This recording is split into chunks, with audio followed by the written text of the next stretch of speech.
Alright, so welcome back to the channel. Today I'm going to show you one of the easiest way to get your another round Dark Ops calling card and as well earn a ton of XP during it. It's pretty simple to do and I would suggest you do it as soon as possible because Treyarch might patch it soon.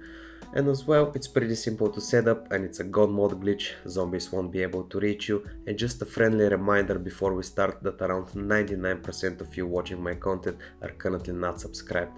A small subscribe would really help me out and it will help the channel grow. So let's get right into it.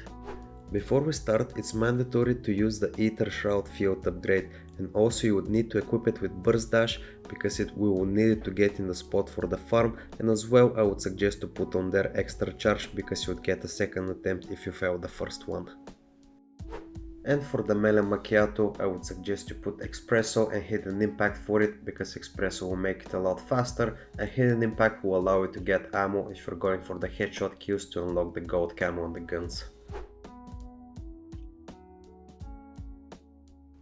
And now, as with my other XP methods, we put on solo, standard mode, directed is still not out, we go on the Citadel map, and the first step would be to farm enough points to reach round 10 so we can get the Lion's Sword. It will be the only one which would work and we actually would need to upgrade it as intended in this method, not like glitching it on the other ones I have provided in the channel. The first step, as usual, we need to rotate the cannon so we can open up the fortress. Next up we would need to activate the Pack-a-Punch machine with the crystal.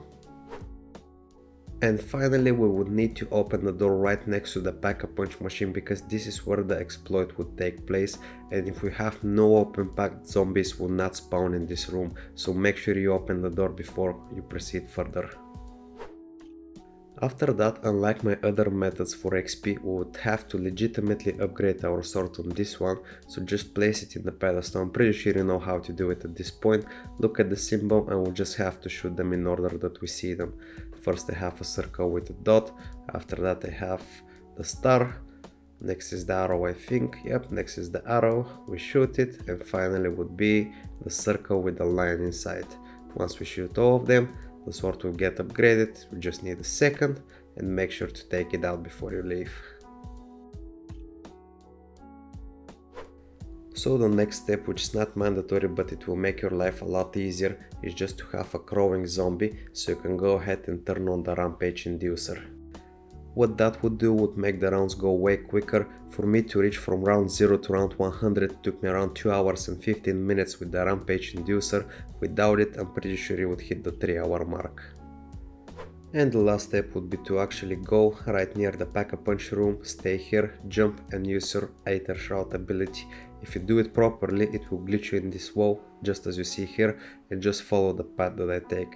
First we'll have to take left and go to these stairs.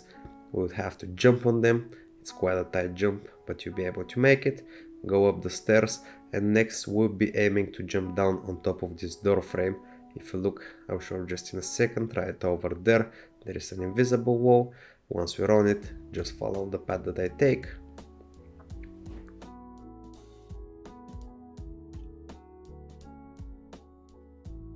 As you can see right here, I just got a little bit stuck, but pretty much we just have to run and dive on top of the wood frame you see in front of me. If you get stuck like me, you just have to jump left and right and you'll be out. As you can see, I didn't get it the first time. Let me just try again. Run and jump over it, and now we go prone. You won't be able to stand up here. Once you reach this tunnel, go on top of it. It looks scary, but it's actually pretty hard to fall back through the map. I haven't explored much, but from my experience I've never fallen down. Now follow this path. As you can see, we're at the room that I showed you earlier, right near the quick revive machine. Just go on top of these beams. And finally, when we go right here, you want to crouch, and the way to drop down would be actually just to go prone.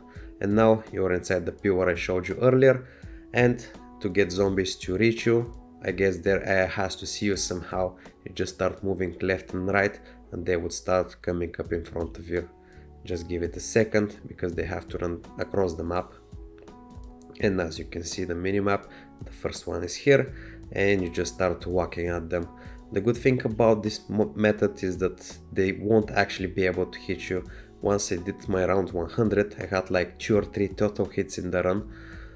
I'm pretty sure Treyarch will patch it as soon as possible, so take advantage while you can. Other things I can suggest, I'm pretty sure if you hit around 99, you'd be able to get one of your friends to join you and he would automatically get the round 100 without doing the full thing, because that's how people were getting the social distancing calling card, which is to reach around 20 I think without getting hit.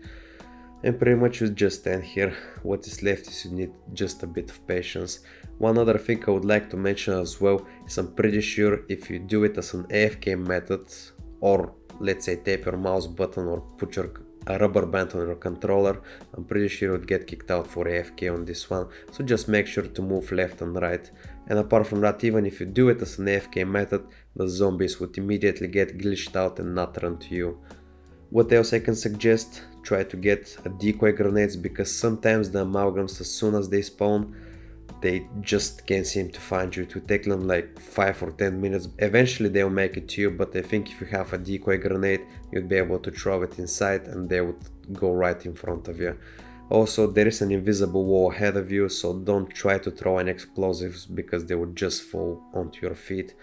And that's pretty much it. Again, take advantage as soon as you can.